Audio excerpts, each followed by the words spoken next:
Hello everyone, my name is JohnP55, and today I'll be showing you how to properly set up your files for Fight Night Champion modding. I'm in the root folder of the Fight Night Champion ROM, and you'll notice there are three folders: Data, Databigs, and SaveLoad. SaveLoad only contains images, so we can disregard it for now. In Data, you might see a lot of file formats. You'll find videos, audio data, generally a lot of stuff. But in Databigs, there's only these files here, these 5 big files here.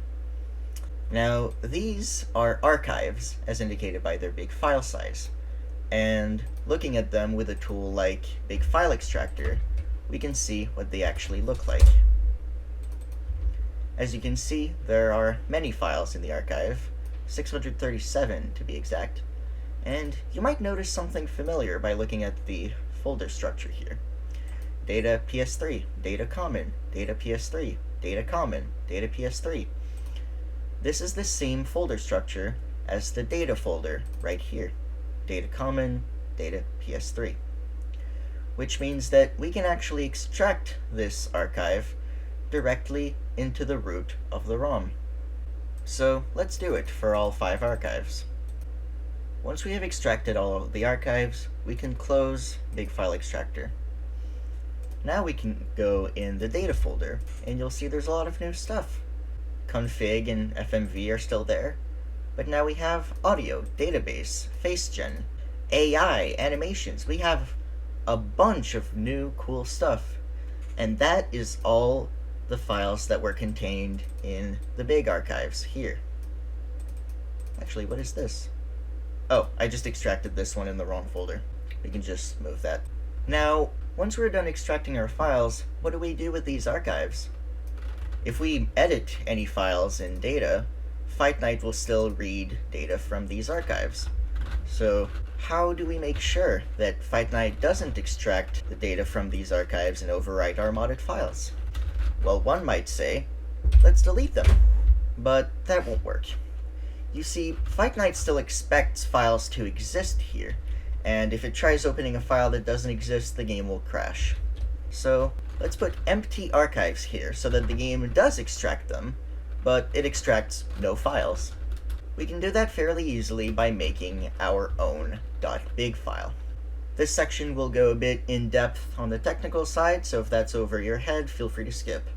I have provided links for the empty big files I made in the description below and in the Discord server. The big file format is used by EA in many of its games, and so has been thoroughly documented. Here we can see a definition of the header, and that will be useful for us.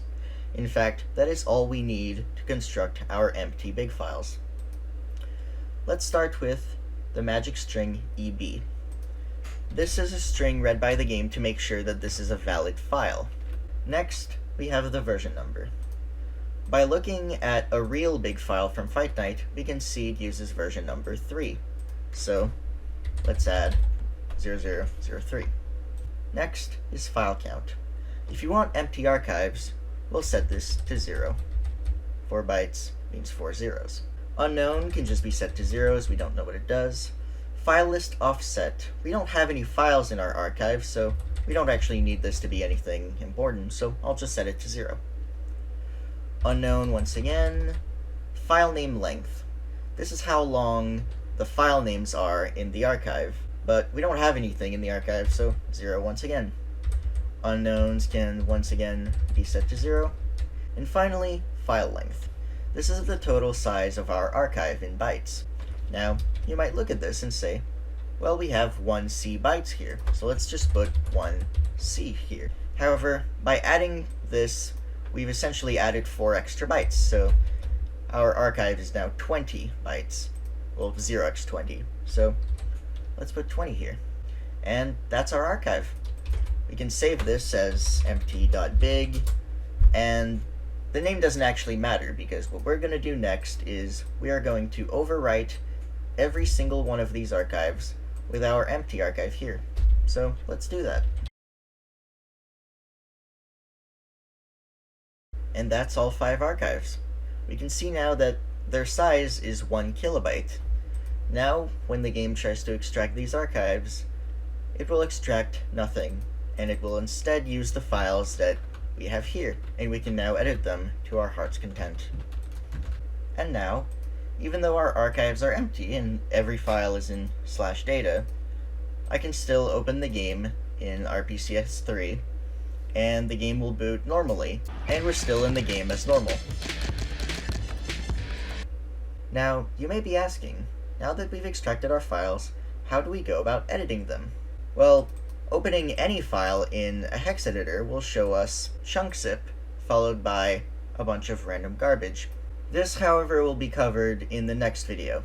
Thank you guys for watching, and I'll see you guys next time for the next chapter of the Fight Night Champion file system.